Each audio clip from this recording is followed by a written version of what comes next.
4월 22일 K-메인 뉴스 브리핑 시작하겠습니다. 다음 달부터 41대 의협집행부 임기가 새롭게 시작되죠. 어제는 신고집행부 임원진이 정식 상견례를 열고 회무 인수인계를 위해 협력하기로 했습니다. 전 집행부와 새로운 집행부가 만나는 자리는 2000년 이후 처음인데요. 이달로 임기를 마치는 최대집 회장은 차기 집행부는 내년 대선과 지방선거를 비롯해서 2024년 총선을 앞두고 있는 데다가 엄혹한 의료 환경을 개선해야 하는 과제를 안아야 한다며 새 집행부에 무거운 부탁을 드리게 됐다고 말했습니다.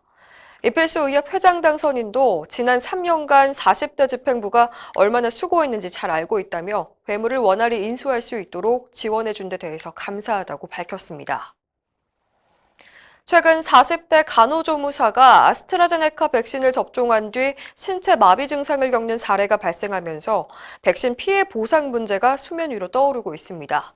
이 간호조무사는 일주일 치료비와 간병비가 400만 원씩 나오지만 피해 보상 심사 기간이 120일이나 걸려 남편이 국민청원까지 올리며 어려움을 호소하고 있습니다.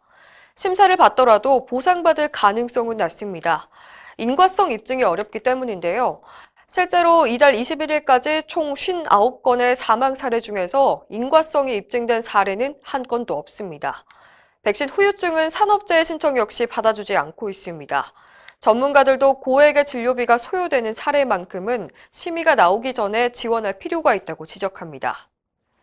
김우주 고려대학교 구로병원 감염내과 교수는 정부는 접종 위험보다 이득이 더 크다고 얘기하지만 국민은 위험을 무릅쓰고 접종하는 셈이라며 현재 3%에 불과한 접종률을 올리려면 신속한 심의와 보상이 뒤따라야 한다고 말했습니다.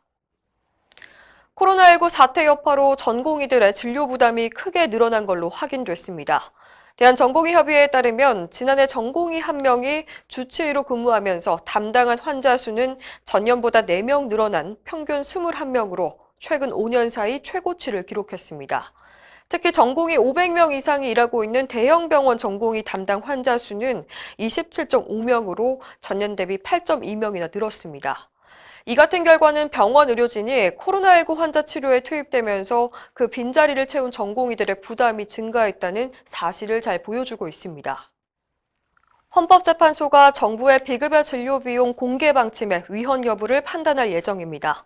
서울시 치과의사회 김민겸 회장 등 31명으로 구성된 소송단이 지난달 30일 보건복지부가 입법 예고한 의료법 시행규칙과 고시에 대해서 헌법 소원을 제기했는데요. 최근 헌재가 전원재판부 회부를 결정한 겁니다.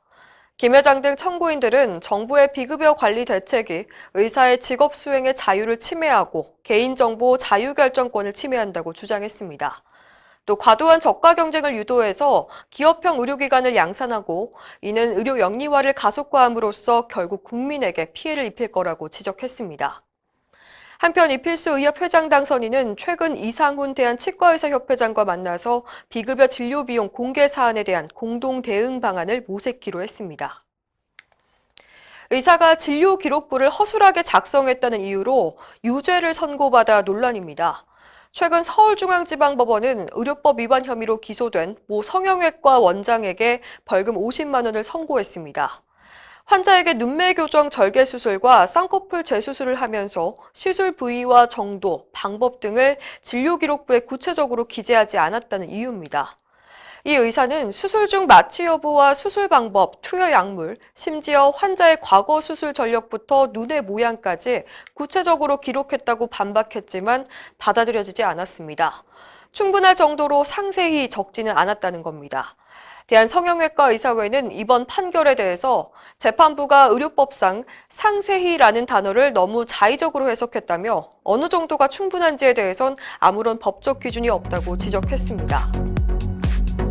이상으로 뉴스 브리핑을 마칩니다. 자세한 사항은 의협신문을 참고하시길 바랍니다.